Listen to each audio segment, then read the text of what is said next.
Israel हर एक व्यक्ति, ladies जो लड़की है वो 3 साल और जो जेंट्स है वो 5 साल की फौज में क्या करता है, उनको ट्रेनिंग अति अनिवार्य है, क्योंकि चारों तरफ दुश्मन देश है और उसके नियम और कायदे सारी दुनिया से क्या हैं, अलग हैं, क्योंकि परमेश्वर के लोग हैं, दुनिया से वो मेल खाते नहीं है। हालांकि बीच बीच में इजराइल संसार से मेल करता आया, संसार से उनको सीखता आया बातों को, इसलिए वो क्या भी पाते गए, सजा भी पाते गए, क्योंकि परमेश्वर ने दाम देकर अलग किया है, अलग किए गए लोग हैं। हम वही सीख रहे हैं, सिनाई पर परमेश्वर लेकर आया, उनसे वाचा बांध रहे हैं कि तुम पवित्र समाज होगे, तुम याजकों का समाज होगे और तुम मेरा निज धन होंगे। तो आज आपको मालूम है इजराइल देश में कितना बड़ा पूरी पृथ्वी के लोगों की नजर उधर है। इस समय फलस्तीन देश में घुसने के लिए इजरायली फौज पूरी टैंकों के साथ क्या है, खड़ी है। गाजा पट्टी पर जो दुश्मन कहाँ है, नीचे सुरंग बना बना के नीचे बेसमेंट बनाए पूरे, और पूरा नीचे से क्या कर रहा है, वो अपना नेटवर्क चला रहा है। दुश्मन आपने समझना कितना खतरनाक है। किसकी जमीन में है? इजराइल जो वाचा बांधे गए लोग हैं और जिनको परमेश्वर ने नाप कर दिया हुआ जमीन है। लेकिन इजराइल का इतिहास जब पीछे मुड़कर हम देखते हैं, इजराइल का इतिहास हम सब विश्वासी भाई बहनों को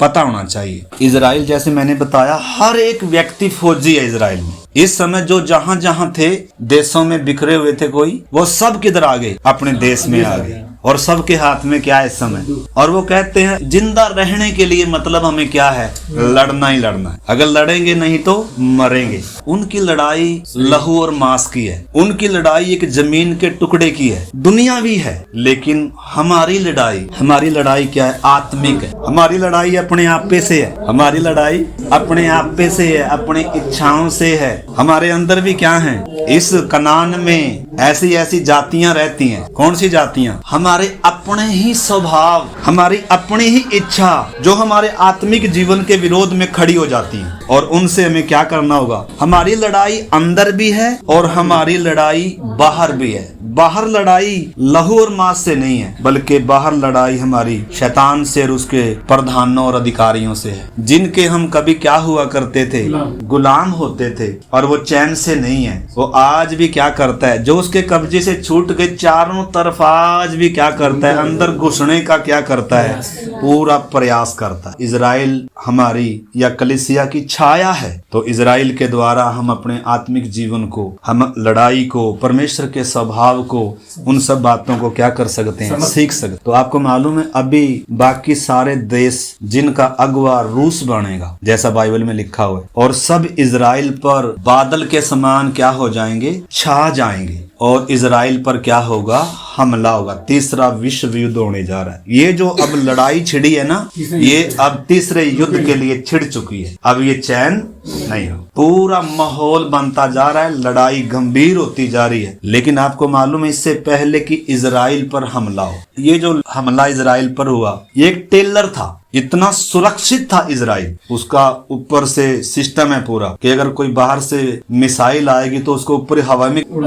खत्म हो जाता है, और दीवारें चारों तरफ, मतलब इतनी सुरक्षा है इजराइल, क्योंकि उनको मालूम है शत्रु कभी भी क्या हो जाएगा, घुसकर क्या करेगा, हमला करेगा। और कितनी बुरी तरीके से इजराइल में दुश्मन ने घुसकर निहत्थे लोगों को हमला किया और कितने लोगों को मार दिया और बंदी बनाकर ले गया। आपने समझना, शुरू से ही इजराइल का जब हम इतिहास पढ़ेंगे, परमेश्वर ने कनान देश, ये प्रतिज्ञा की वो देश इनको दिया था, एक गुलामी के देश में से निकाल कर एक उत्तम प्रतिज्ञात देश दिया था, और उसकी शहरपना चारों तरफ थी। दुश्मन इनकी ओर क्या नहीं कर सकता कोई आंख उठाकर, क्यों? क्योंकि परमेश्वर इनके बीच में होता था। जीवित परमेश्वर, स्वर्ग और पृथ्वी का स्वामी, इनके बीच में मिलाप का तंबू होता था। मिलाप का तंबू थोड़े समय का था, परदेशी और यात्री के समान चल रहा था, लेकिन जब ये इस देश में प्रवेश कर गए तो उस समय फिर सुलेमान के द्वारा वो भवन में तब्दील हो गया, बड़े बड़े पत्थरों का। आज वो सिर्फ एक दीवार खड़ी हुई है, उधर उजाड़ है, सब कुछ उजाड़ पड़ा हुआ है, और उसकी जमीन पर किसका कब्जा है? शत्रुओं का कब्जा। ये हमारी छाया है। पुराने नियम में परमेश्वर ने इजराइल को चुना था, नए नियम में परमेश्वर ने हमें चुना, हमें अपना कनान, हमें अपना यरूशलेम और हमें अपना मंदिर बनाया उसमें। लेकिन लेकिन अगर इसमें परमेश्वर की उपस्थिति रहना है तो, परमेश्वर की उपस्थिति इसमें होना है तो हमें अलगदाई में, पवित्रताई में, विश्वास में और आज्ञाकारिता में होना अति जरूरी है। इजराइल हमारी छाया है। इजराइल का अगर हर नागरिक फौजी है, वो ये नहीं बोल सकता जी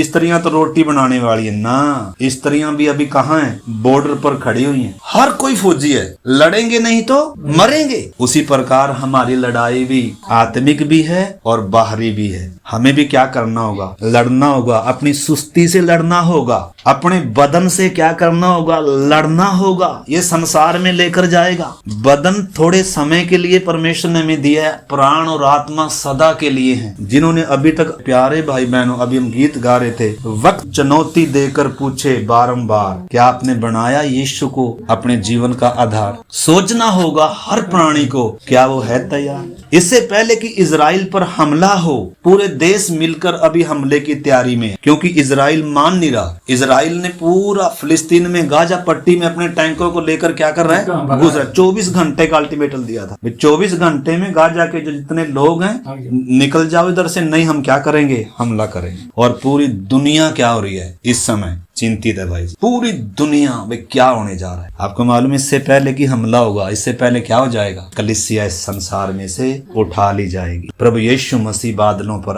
आने वाले हैं। ऐसे आखिरी समय में हम आए। अभी तक अगर आपने उद्धार को सीरियस नहीं लिया, मन फिराव को, बपतिस्मे को सीरियस नहीं लिया, तो अभी क्या है, मौका है। नहीं तो द्वार क्या होने जा रहा है, बंद होने जा रहा है। फिर सोते रहना। उसी समय एक मसीह विरोधी खड़ा हो जाएगा। उसके अंदर शैतान आकर पूरा उस मसीह विरोधी में जब वो समाएगा आकर, और वो क्या करेगा, फिर बहुत बड़े बड़े चमत्कार दिखाएगा, मूर्ति में जान डालेगा, आकाश से आग उतारेगा और इजराइल को कहेगा कि तुम अपना क्या बनाओ, वो मंदिर बनाओ। इजराइल उसको अपना मसीहा क्या करेगा, स्वीकार करेगा। और 3.5 साल तक वो उसको क्या मानेंगे, अपना मसीहा मानेंगे। और जब वो 3.5 साल महाक्लेश का जो 7 साल का समय है, वो उसमें कहेगा कि इस मंदिर में मेरी मूर्ति क्या करो, स्थापित करो। उसकी मोहर हर एक माथे पर होगी। पूरा बायोडाटा अब किसमें आ गया, एक चिप में आ गया।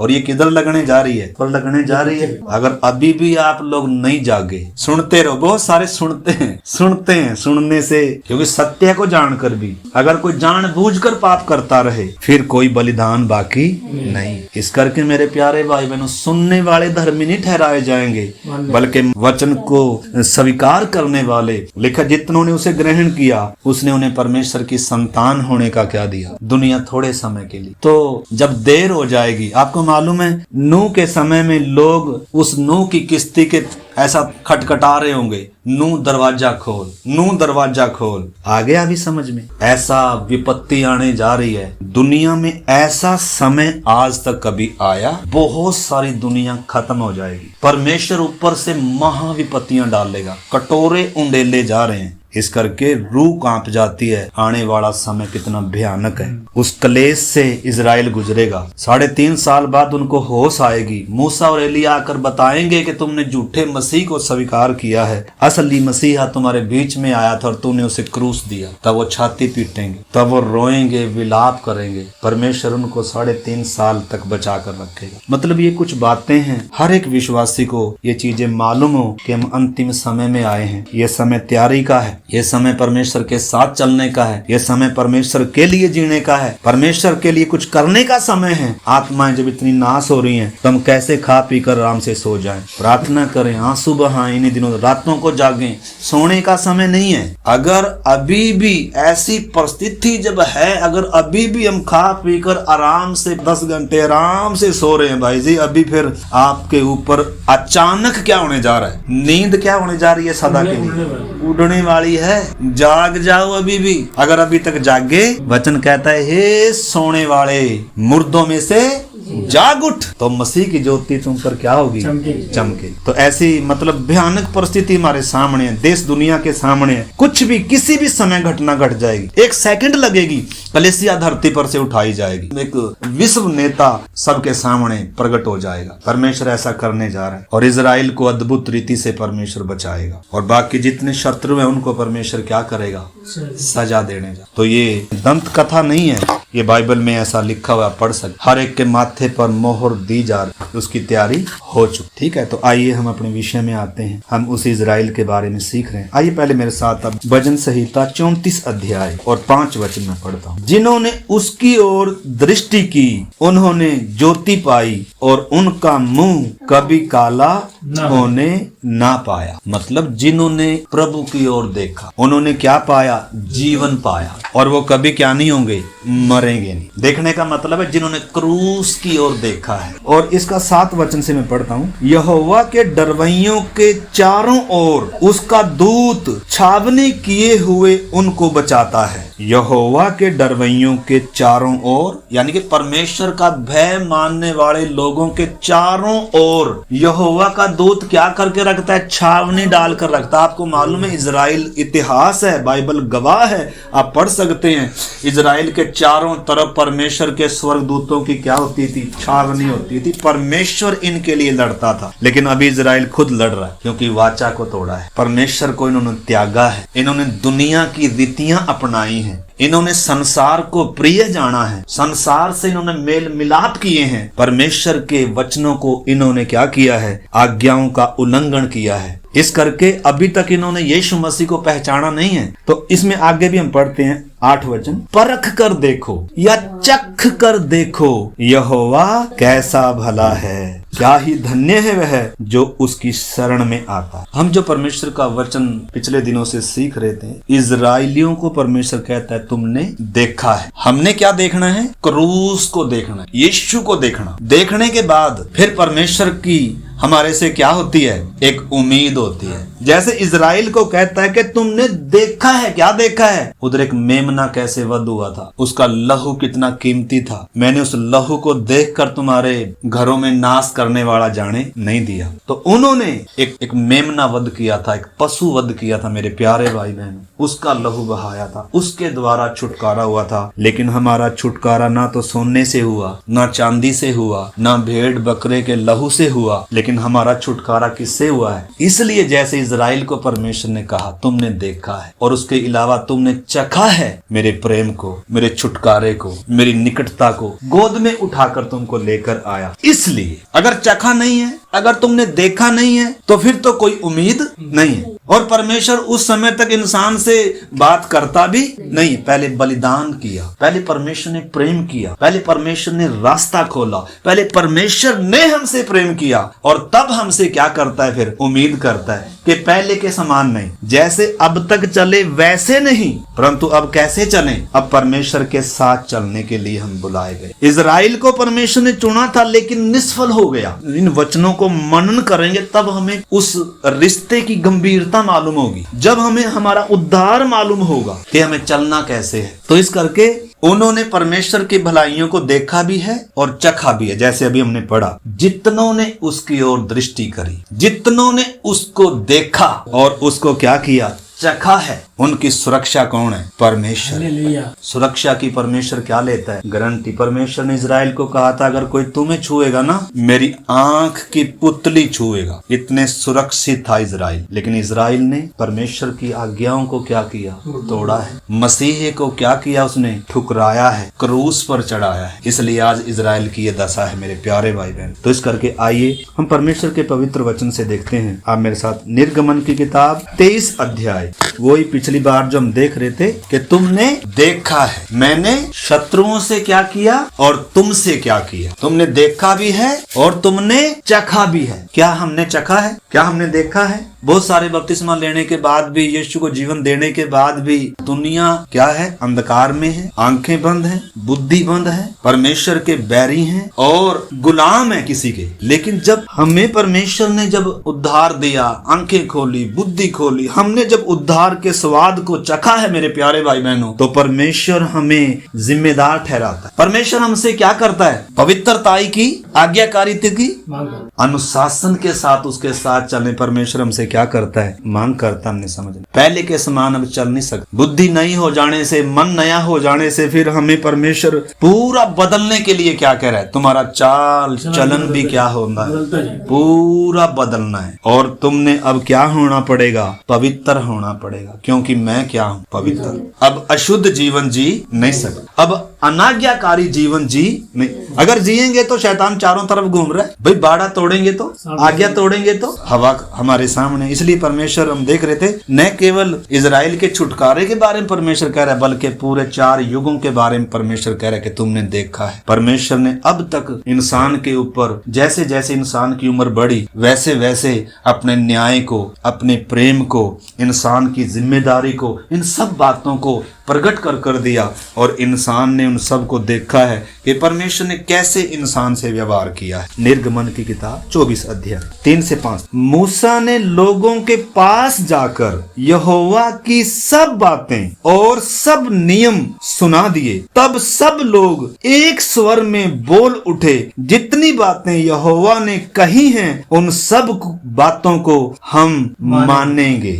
यानी कि चख कर देख लिया और परमेश्वर की भलाइयों को भी देख लिया। इस करके अब ये अनजान नहीं है। जब एक व्यक्ति बपतिस्मा लेता है, वास्तव में उसको धोखे से नहीं दिया जा रहा, उसको बहकाकर नहीं दिया जा रहा, स्वर्ग का लालच नहीं दिया जा रहा, उसको नरक का डराकर उसको बपतिस्मा नहीं दिया जा रहा, बल्कि एक व्यक्ति के विवेक में काम हुआ है, उसकी अंधी आंखें खुली हैं। बपतिस्मा लेकर संसार में जाने का कोई रास्ता, लाल समुद्र पार कराकर परमेश्वर ने लाल समुद्र का रास्ता खुला हुआ नहीं रखा, बंद कर दिया। अब मिस्र की तरफ मुड़कर भी देखना नहीं है, अब संसार की तरफ मुड़कर भी देखना नहीं है। हाँ, अगर संसार प्रिय है, मिस्र प्रिय है तो कोई बात नहीं। अगर गुलामी प्रिय है, पाप अगर पसंद है, अपनी इच्छा विलासों में जीना पसंद है, परमेश्वर जबरदस्ती करता नहीं।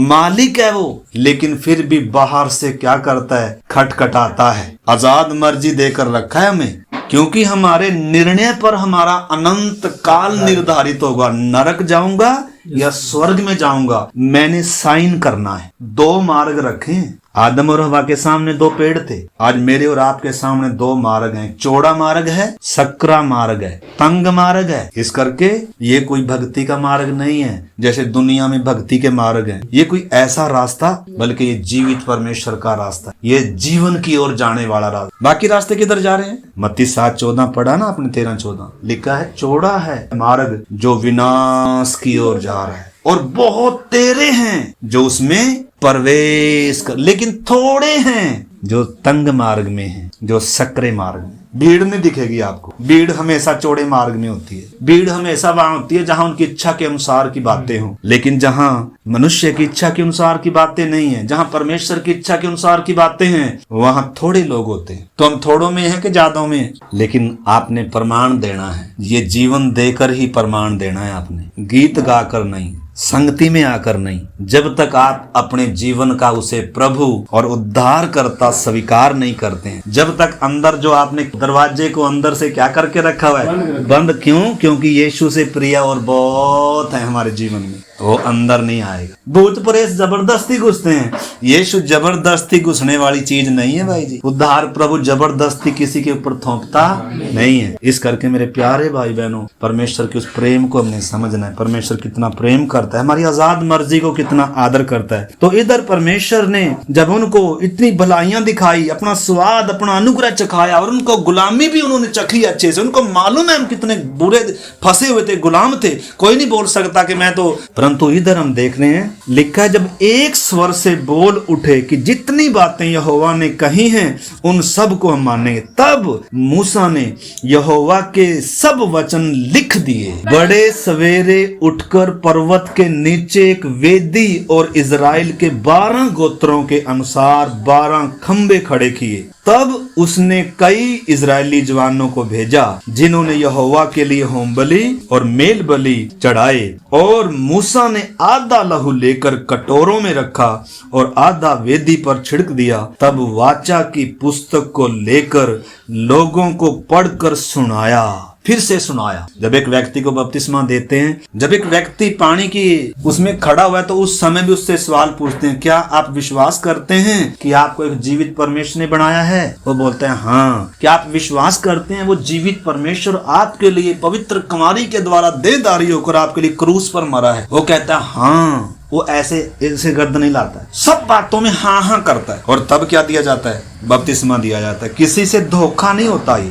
उसको अच्छे से समझाया जाता है। लेकिन दुख की बात है, समझने के बाद भी अगर फिर भी क्या ना करे इंसान, फिर भी उस समर्पण से हटे, फिर भी उस मार्ग से हटे, फिर भी प्रभु से बढ़कर संसार को प्रेम करे, फिर भी संसार की रीति पर चले, तो इजराइल हमारे सामने क्या है? इसलिए लिखा, जैसे इजराइलियों ने किया वैसे तुम ना करो। इस करके मेरे प्यारे भाई बहनों, परमेश्वर के साथ का संबंध गहरा है। तो इधर क्या कर दिया परमेश्वर ने? वाचा बांध दिया। जब इनको अच्छे से इनकी आंखें खुल गई, समझ खुल गई, परमेश्वर के प्रेम को बपतिस्मा उनके लिए है जिन्होंने परमेश्वर के प्रेम को चखा है, जिन्होंने परमेश्वर के उस भलाइयों को देखा है, क्रूस को देखा है। क्रूस में क्या देखा है? कि मुझ सबसे बड़े पापी के लिए यीशु क्रूस पर मरा है। ये पाप की मजदूरी कितनी भयानक है, वो दंड जो मेरे ऊपर था यीशु मसीह ने अपने ऊपर लिया है। अगापे और ईश्वरीय प्रेम को देखा है। और क्रूस दिखाता है कि मैं दुनिया में सबसे बड़ा गुनहगार हूं, मुझे जिंदा रहने का कोई क्या नहीं है, हक नहीं। अगर ये चीजें आपने देखी हैं, समझी हैं, तब परमेश्वर क्या कह रहा है? इधर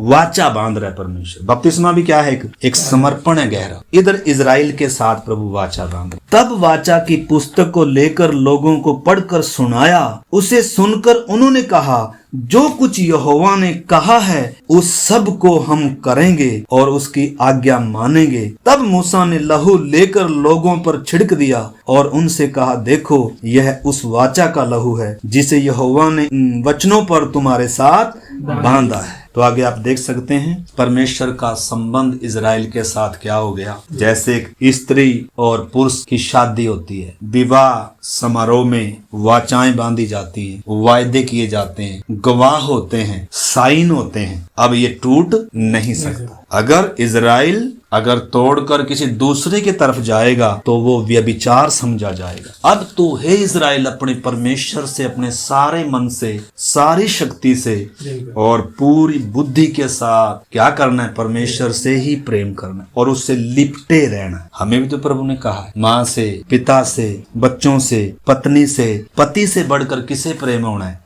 संसार से, धन से बढ़कर किसे प्यार होना है? अगर आप विश्वास करते हैं कि वो मेरा सृजनहार है, अगर आप विश्वास करते हैं कि मुझ पापी के लिए स्वर्ग छोड़कर इंसान बनकर क्रूस पर उसने मेरे लिए अपना खून बहाया, अपना प्राण दिया, तो तभी ये बात बनती है, अन्यथा मजबूरी से नहीं। इस करके मेरे प्यारे भाई बहनों, हम देखते हैं आगे एक वचन और हम परमेश्वर के वचन से पढ़ते हैं। मैं पढ़ता हूँ 23 अध्याय का 25 से। तू अपने परमेश्वर यहोवा की उपासना करना, तब वह तेरे अन्न जल पर आशीष देगा और तेरे बीच में से रोग दूर करेगा। तेरे देश में न तो किसी का गर्भ गिरेगा और न कोई बांझ होगी, और तेरी आयु पूरी करूंगा। जितने लोगों के बीच में तू जाएगा उन सबों के मन में मैं अपना भय पहले से ऐसा समवा दूंगा कि उनको व्याकुल कर दूंगा, और मैं तुझे सब शत्रुओं की पीठ दिखाऊंगा। परमेश्वर उनसे वाचा बांध रहा है सुरक्षा की। परमेश्वर उनसे वाचा बांध रहा है, तुम्हें पूंछ नहीं तुम्हें सिर। पूरी पृथ्वी पर मतलब तुम क्या होगे? विशेष खजाना होंगे, मेरा निज धन होंगे, पवित्र जाति होगे और याजकों का समाज, और मैं तुम्हारे मध्य में क्या करूंगा? वास करूंगा। अगर तुम मेरी आज्ञाओं को मानोगे तो ये आशीषों के बारे में बताया गया। इधर लिखा है ना, इधर आप और भी पढ़ सकते हैं। अगर आप व्यवस्था 28 अध्याय में पढ़ें, लेवी अवस्था में पढ़ें, तो आज्ञा मानने की आशीषों के बारे में लिखा है, और आज्ञा ना मानने वालों के लिए श्राप लिखे हुए हैं। आपको मालूम है इजराइल पर कितने श्राप आए हैं। ये जाति जाति में फिरे हैं, इनको कोई टिकने देता नहीं था। इनको परमेश्वर ने इस जमीन में से उखाड़ कर क्या किया है? खदेड़ा है इनको। हिटलर ने इनके साथ क्या किया? 60 लाख यहूदियों को जिंदा चैम्बर में डालकर इनका क्या किया है? इतिहास गवाह है इस जाति के साथ परमेश्वर ने कैसा व्यवहार किया, क्योंकि पहले लिख कर दिया था, अगर मेरी आज्ञा को मानोगे तो तुम पूरी पृथ्वी पर सुरक्षित होगे, कोई तुम्हारी तरफ आंख उठाकर नहीं देख सकेगा। तुम शत्रुओं को आएंगे तो, लेकिन 7 रास्ते से क्या होंगे? भागेंगे। मैं तुम्हारे लिए लड़ूंगा, मैं तुम्हारी, हालांकि अभी भी परमेश्वर ही लड़ेगा आखिर में इजराइल के लिए। इजराइल ने तो अपने हिसाब से बड़ी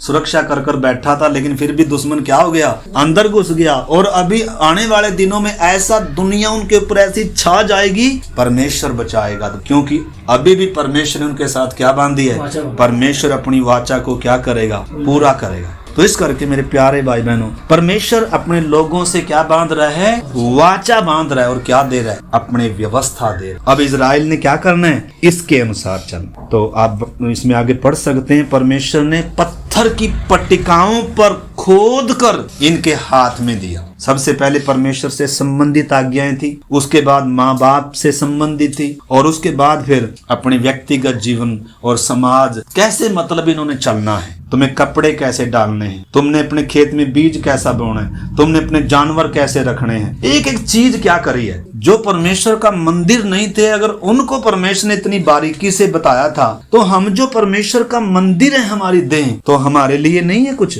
हम जो मर्जी करते रहें, नहीं, हम विशेष लोग हैं मेरे प्यारे भाई बहन। कलीसिया वास्तव में संसार में से चुनकर अलग किए गए लोगों का झुंड है। कलीसिया वो है जिनमें परमेश्वर क्या करता है, चलता फिरता है, वास करता है। इसलिए परमेश्वर ने कहा उनके बीच में से निकलो, अशुद्ध वस्तुओं को मत छुओ, तो मैं तुम्हें क्या करूंगा, ग्रहण करूंगा, तुम्हारे बीच में चला फिरा करूंगा। परमेश्वर ने व्यवस्था क्यों दिया था वास्तव में, परमेश्वर कितना पवित्र है, परमेश्वर कितना न्यायी है, परमेश्वर कितना धर्मी है, ये व्यवस्था बताएगी। परमेश्वर का ये क्या है, वास्तव में नाप है, स्टैंडर्ड है। अगर मेरे साथ चलना है ना, तो ये हूं मैं। व्यवस्था दे रहा है तो परमेश्वर क्या कह रहा है, मैं ये हूं, तेरा बुलाने वाला पवित्र है, इसलिए तूने भी क्या होना है, मेरे साथ चलना। देखो, इंसान के साथ कई बार चलना मुश्किल हो जाता है, परमेश्वर के साथ चलना है तो, और इतना मुश्किल भी नहीं। आपको मालूम है, हनोक 300 साल परमेश्वर के साथ चला। परमेश्वर हमें पवित्र करने वाला है, सिद्ध करने वाला है। हमें क्या करना है, सिर्फ परमेश्वर के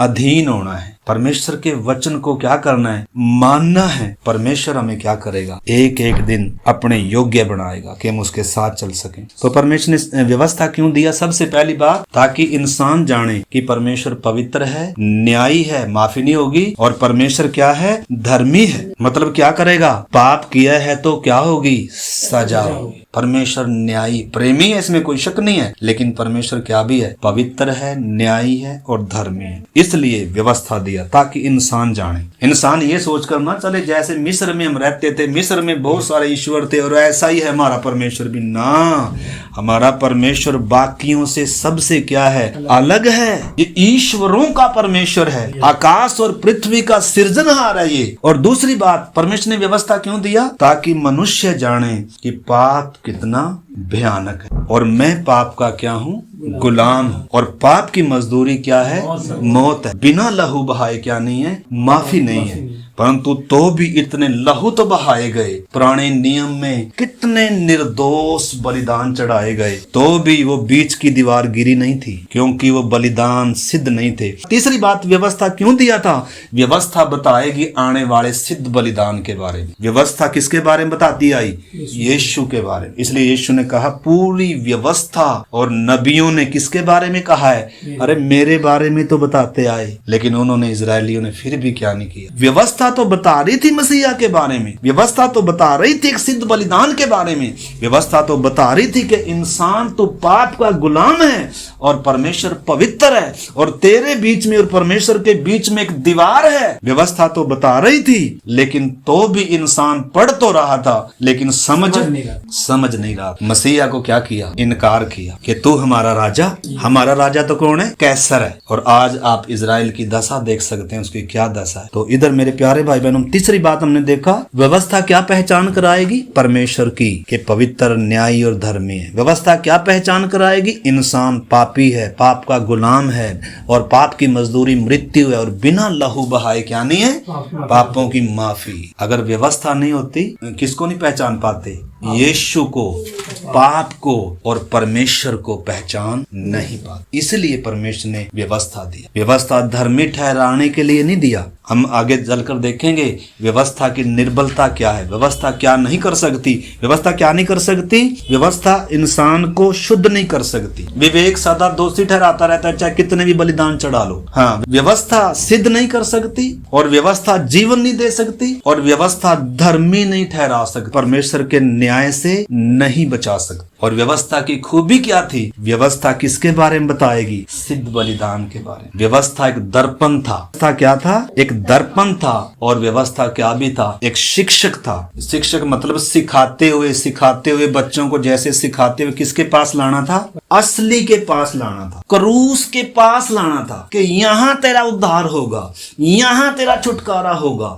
मैंने इसके बारे में तुझे बताया है, मैंने यहाँ तक व्यवस्था दिया था। इसलिए व्यवस्था एक शिक्षक के तौर पर थी, लेकिन इंसान क्या नहीं कर पाया? समझ नहीं। व्यवस्था इसलिए भी दिया था ताकि मनुष्य पाप को, खुद को, परमेश्वर को अच्छी रीति से क्या कर ले, जाने, और किसको भी? यीशु मसीह को। लेकिन इंसान क्या हो गया? जब यीशु आया इनकार कर, हम तो क्या करेंगे? परमेश्वर ने हमारे बाप दादों को व्यवस्था दिया, परमेश्वर ने हमारे बाप दादों को मन्ना खिलाया, और तू भी कोई ऐसा चमत्कार दिखा तभी हम तुझ पर क्या करेंगे? फिर भी क्या मांग रहे हैं? चमत्कार की उम्मीद कर रहे हैं। अभी मसीह विरोधी आएगा, चमत्कार दिखाएगा और इनका बोलेगा तुम अपना मंदिर बना लो, उसको भाग के क्या करेंगे? अपना मसीहा मान लेंगे। लेकिन 3.5 साल बाद इनको पता चलेगा जिसको इन्होंने मसीहा मानना है वो है कौन है, और फिर इनके अंदर पश्चाताप और छाती पीटेंगे, फिर रोएंगे, और तब परमेश्वर इनकी ओर मुड़ेगा। तो इधर हम देखते हैं व्यवस्था क्या है कि मैं ये हूं, मतलब मेरा स्टैंडर्ड ये, अगर मेरे साथ चलना है तो इसको क्या करना पड़ेगा? इसको मानना पड़ेगा। अगर नहीं माननेगा तो श्राप आएगा, सजा आएगी, शत्रु फिर से तुझे क्या करेंगे? गुलाम बनाए। इस करके इजराइल का इतिहास हम देखते हैं कि इजराइल के साथ परमेश्वर ने कैसा व्यवहार किया। हमारे लिए चेतावनी है मेरे प्यारे भाई, ताकि जैसे उन्होंने किया हम ऐसा ना करें। तो उनको खोद कर दिया था, मतलब अगर लिखा हो तो, जैसे ये लिखा है ना बोर्ड पर, अगर लिख कर देंगे तो इसको मिटाया जा सकता है, परंतु परमेश्वर ने खोद कर दिया। और वो भी किस पर खोदा है? अगर कागज हो, अगर ऐसा बोर्ड हो, या अगर कपड़ा हो, उस पर अगर लिखा जाए, खोदा जाए, तो वो भी क्या हो जाएगा? फट जाएगा, खराब। लेकिन परमेश्वर ने आपको मान पत्थर की पट्टिकाओं पर क्या किया है? इतना ठोस है, मतलब ये क्या नहीं हो सकता? व्यवस्था टलेगा नहीं, एक बिंदु भी बिना पूरा हुए व्यवस्था क्या नहीं होगी? टलेगी नहीं। इस करके वचन कहता है व्यवस्था तो मूसा के द्वारा आई, परंतु अनुग्रह और सच्चाई किसके द्वारा आया? यीशु मसीह के द्वारा। अब हमारे हृदयों की पट्टिकाओं पर परमेश्वर अपना वचन लिखता है। पहले मनुष्य का मन ऐसा पत्थर के समान था, परंतु अब परमेश्वर ने मांस का हृदय देता है। एक व्यक्ति पत्थर का हृदय निकालकर मांस का हृदय, इतनी दूर से बपतिस्मे के लिए आया है। तो जिसके जीवन में प्रभु का काम होगा ना, वो पीछे पीछे आएगा, उसके पीछे पड़ना नहीं पड़ेगा। इस करके हम पीछे नहीं पड़ते किसी के। हाँ, अवसर देते हैं, कोशिश करते हैं जितना हमसे हो सके, लेकिन ये पीछे पड़ पड़ कर होने वाला काम नहीं है। अगर आपकी आंख नहीं खुली, अगर आपकी बुद्धि समझ नहीं खुली, तो आपको फिर ये भेद समझ में नहीं आएगा। तो इस करके मेरे प्यारे भाई बहनों, अब परमेश्वर के पवित्र वचन से मैं आपको एक बात पढ़ाना चाहता हूँ। यीशु मसीह क्रूस पर बलिदान होने के बाद पतरस, यीशु मसीह का 3 बार उसने क्या किया? इनकार किया। जबकि पतरस ने पानी पर चला था, पतरस 2-2 कर जब उनको भेजा था, उसने दुष्ट आत्मा को निकाला था। यीशु मसीह के साथ 3.5 साल चलकर चखा इसने, लेकिन तो भी पतरस ने क्या किया? 3 बार यीशु मसीह का क्या किया?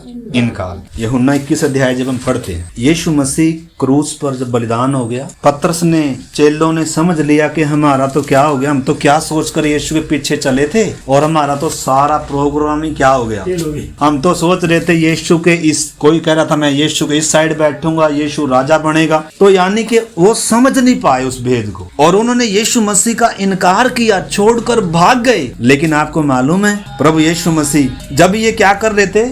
नाव में मछलियां पकड़ रहे, तो यीशु मसीह के पास आया, कह रहा हे बालको तुम्हें कुछ मिला क्या? कह रहे कुछ नहीं मिला। कह रहा अच्छा जाल इस ओर डालो। तो जैसे ही उन्होंने नाव के इस ओर जाल डाला, बड़ी बड़ी 153 मछलियां जाल में क्या होगी? भर आई। आप उधर पढ़कर देख सकते हैं 21 अध्याय में, बाद में आप इसको स्टडी करना, पढ़ना। यानी कि पतरस क्या कह रहा था? हमारा तो सारा चौपड़ हो गया, धंधा, इतने दिन हो गए यीशु के पीछे चल रहे थे और हमने तो सोचा था कुछ मिलेगा, ओहो इतना हमारा तो नुकसान हो गया, गया, 3 साल हो गए, हमारा बिजनेस भी ठप हो गया, चलो पुराने बिजनेस पर, व्यापार पर, यानी कि बैक स्लाइड हुआ व्यक्ति था, पीछे हटा हुआ व्यक्ति था। और क्या पकड़ रहा था? मछली। तो आपको मालूम है, उधर आप देखना, इसने तो पहचाना नहीं कौन है, लेकिन यूहन्ना ने पहचान लिया, क्योंकि यूहन्ना ने क्या नहीं किया? यीशु का इनकार नहीं। यूहन्ना क्रूस के तले खड़ा हुआ था। लेकिन पतरस का हम देखते हैं, पहली बात तो इसने इनकार किया, दूसरी बात ये बैक स्लाइड हो गया, तीसरी बात आप इधर देखो, ये नंगा है तो भी यीशु मसीह इसके पास आ रहा है। और जब पास आ रहा है ना, और कैसे आ रहा है? इनके लिए भोजन बनाया और इनको कह रहा है कि आओ भोजन करो। तो इन्होंने भोजन किया। और तब 15 से हम पढ़ेंगे। भोजन करने के बाद यीशु ने सिमोन पतरस से कहा, हे सिमोन, यूहन्ना के पुत्र, क्या तू इन से बढ़कर मुझसे प्रेम रखता है? अब एक सवाल है आज मेरे और आपके सामने भी। देखो, इतनी भलाइयां चखाने के बाद, क्रूस आने के बाद परमेश्वर क्या कह रहा है? क्या सवाल है? क्या इन सब से बढ़कर तुम मुझसे प्यार करता है? अभी तक पतरस सब कुछ भले छोड़कर यीशु के पीछे चल तो रहा था, लेकिन अभी तक अपने आपे से प्यार करता था, जान प्यारी थी। इसलिए जब बात आई ना, यीशु को क्रूस पर चढ़ा रहे थे, कहीं मुझे भी क्या ना कर दें क्रूस पर, पतरस इनकार कर कर क्या हो गया था? 3 बार इसने यीशु का इनकार किया था कि मैं यीशु को जानता। तो भी आपने समझना, देखो यीशु का प्यार पीछे हटे हुए व्यक्ति के पास, नंगा है, फिर से अपने कामों में व्यस्त है, तो भी प्रभु यीशु उधर जाकर क्या कह रहा है? कह रहा है, हे सिमोन, यूहन्ना के पुत्र, क्या तू इन सब से बढ़कर मुझे प्यार करता है? कह रहा है, हाँ प्रभु। और फिर एक बार और कह रहा है, 3 बार ऐसा ही कहा, और तीनों बार प्रभु उसको क्या कर रहा है? जिम्मेदारी सौंप रहा है। हम क्या देख रहे हैं? व्यवस्था के युग में मनुष्य की हालात देख रहे हैं, मनुष्य की जिम्मेदारी हर युग में, और फिर मनुष्य की पराजय देख रहे हैं। क्या इन सब से बढ़कर तुम उससे प्रीति रखता है? तो आखिर में पतरस क्या कह रहा है? रो रहा है कि प्रभु तू तो जानता है कि मैं तुझे क्या करता हूँ, प्रेम करता हूँ। तब आखिर में आप जब पढ़ोगे ना, यीशु ने क्या कहा? अगर तू मुझे प्यार करता है ना, एक बार पहले यीशु ने कहा था मेरे पीछे हो ले, उस समय तो ये चला गया था, क्रूस नहीं आया था अभी तक इंसान ने क्रूस नहीं देखा था। भले ही पतरस ने क्रूस तो देख लिया था, लेकिन पवित्र आत्मा ने इसकी समझ और इसकी बुद्धि को क्या नहीं किया था? खोला नहीं था अभी तक। ये अपनी ताकत से यीशु मसीह के पीछे चलने के लिए समर्पण किया था इसने। लेकिन आपको मालूम है, जब यीशु मसीह इसके पास आया, और तब प्रभु यीशु क्या कह रहा है? जब ये दावा कर रहा है ना, प्रभु सबसे बढ़कर मैं तुझे प्यार कर रहा हूँ, तो प्रभु उसको फिर जिम्मेवारी भी सौंप रहा है। और उसके साथ साथ फिर क्या कह रहा है? 19 आयत में जब आप पढ़ोगे, उसने इन बातों से संकेत दिया कि पतरस कैसी मृत्यु मरेगा और परमेश्वर की महिमा करेगा। और तब उसने उससे कहा, मेरे पीछे, वास्तव में प्रभु कह रहा है, मरने के लिए मेरे पीछे, पहले बचने के लिए मेरे पीछे हुआ था। पहले तूने 3 बार मेरा क्या किया? इनकार किया, लेकिन फिर भी मैंने तुझे कुछ भी कहा नहीं। आपने समझना, परमेश्वर प्यार से जीत रहा है नए नियम में। मतलब हमारे ऊपर कोई क्या नहीं थोप रहा है, कोई जबरदस्ती कुछ ऐसी चीज हमारे ऊपर थोप नहीं, प्यार से प्रभु यीशु मसीह आया। और क्या कह रहा है? तू क्या तू इन सब से बढ़कर मुझे प्यार करता है? पतरस कह रहा है, रो रहा है, फूट फूट कर रो रहा है, क्योंकि उसको मालूम है मैंने अपने प्रभु का 3 बार क्या किया? इनकार किया। और तब प्रभु ने कह रहा है कि अब मरने के लिए, मृत्यु तक मेरे पीछे। और आपको मालूम है, पतरस ने क्रूस पर उल्टा लटक कर सबूत दिया कि मैं यीशु मसीह को अपनी जान से भी ज्यादा क्या करता हूँ? प्यार कर, अपनी जान से बढ़कर, अपने सब कुछ से बढ़कर। मेरे प्यारे भाई बहनों, इन दिनों जब सतावट बढ़ेगी, या हो सकता है दिन बुरे होंगे, तो अगर मैं खुद से भी प्यार करता हूँ, पहली बात तो संसार से प्यार, संसार की चीजों से प्यार, तीसरी बात अपनी इच्छाओं से प्यार, अपने आपे से प्यार अगर हमें है, तो हम प्राण देने तक किसको प्यार नहीं कर सकते? प्रभु को प्यार। आइए हम प्रार्थना करें। पौलुस कहता है, कौन हमको मसीह के प्रेम से अलग करेगा? कौन हमको मसीह के प्रेम से अलग करेगा? कोई दुनिया में ताकत नहीं है। परमेश्वर ने हमारे ऊपर कोई जुआ नहीं रखा हुआ, कोई बोझ नहीं दिया, कोई रिवाज नहीं दिया। प्रभु ने हमें जीवन दिया है, प्रभु ने हमसे गहरा प्रेम किया है, प्रभु ने हमें प्रेम से जीता है, जान दी है हमारे लिए। कलवरी क्रूस पर खून की अंतिम बूंद हमारे लिए उसने बहाई। इस करके मेरे प्यारे भाई बहनों, ये कोई मजबूरी से नहीं, प्रभु ने क्रूस पर बैरी को नाश कर कर और हमें स्वीकार किया। आइए हम क्रूस के पास हैं, आइए क्रूस की गंभीरता को समझें। क्रूस के द्वारा ही जय जयकार की ध्वनि सुनाई गई, क्रूस के द्वारा ही मृत्यु का नाश किया गया, क्रूस पर ही मेल मिलाप किया गया, बीच का पर्दा फट गया। आइए क्रूस के पास आए। पतरस ने अभी तक क्रूस नहीं देखा था। आइए मेरे प्यारे भाई बहन, दूसरे की प्रार्थना आपके जीवन में असर नहीं करेगी। आप मुंह खोल लें, प्रभु मुझ पापी के लिए क्रूस पर तूने अपनी जान दी, मैं अपना मन तेरे लिए खोलता हूँ, मैं अपना जीवन तुझे देता हूँ, मैं अपना सर्वस्व तेरी वेदी पर लाता हूँ। प्रभु तो इसका स्वामी है, तो भी प्रभु मुझसे जबरदस्ती नहीं करता। प्रभु तू चाहता है कि मैं प्रेम में विवश होकर तेरे पीछे चलूं। प्रभु जी मुझे प्रभु तेरी आत्मा से भर, मुझे तेरे प्रेम से भर, ताकि मैं भी तुझे प्रेम करने वाला बनूं, मैं भी तेरे प्रेम में बंधा हुआ तेरे पीछे चलूं। प्रभु जी मुझे कोई चीज तुझसे अलग करने ना पाए। प्रभु मैं तुझसे बढ़कर और किसी को प्रेम करने ना पाऊं, मुझे ऐसा अनुग्रह दे। इन्हीं दिनों तेरे क्रूस को, तेरे प्रेम को, तेरे अनुग्रह को, प्रभु क्रूस की गंभीरता को मनन करने के लिए सहायता। प्रभु एक एक जीवन में इन दिनों पवित्र आत्मा का कार्य, जब दिन बुरे हैं प्रभु जी, जब आपका आगमन निकट है, जब पाप लोगों को आकर्षित करता जा रहा है प्रभु जी, प्रभु अपने प्रेम से भर दे, अपने प्रेम की डोरी से हम एक एक को खींच ले खुदा। इन दिनों में सरगर्म कर खुदा। प्रभु आपके हाथ में हमारे जीवनों को सौंपते हैं। हम सबों की मदद सहाय, वचन को सुनकर अनसुना कोई ना करे, बल्कि आपके क्रूस के पास आ जाएं, आपकी ओर ताकते रहें। आपने हमारे लिए इतना विरोध सह लिया प्रभु जी। प्रभु हमारा नजर दुनिया की तरफ ना जाए, बल्कि हम आपकी ओर ताकते हुए अपनी दौड़ को पूरा करें, अपने सफर को पूरा करें, आपकी आगमन के लिए तैयार हो जाएं प्रभु जी, और आपके कार्यों को करें, आपकी खुशी के लिए जिएं। तो हम सब पर ऐसा अनुग्रह करें। धन्यवाद आज की संगति के लिए, आपने हम सब से बात किया खुदा, वो मनन करने में हमारी मदद करना। धन्यवाद करते हैं, आपने प्रार्थना को सुना, यीशु मसीह के नाम से मांग। अब हमारे प्रभु यीशु मसीह का अनुग्रह, पिता परमेश्वर का प्रेम और पवित्र आत्मा की संगति और सहभागिता हम सबों के साथ प्रभु यीशु मसीह के आगमन तक होती रहे। आमीन।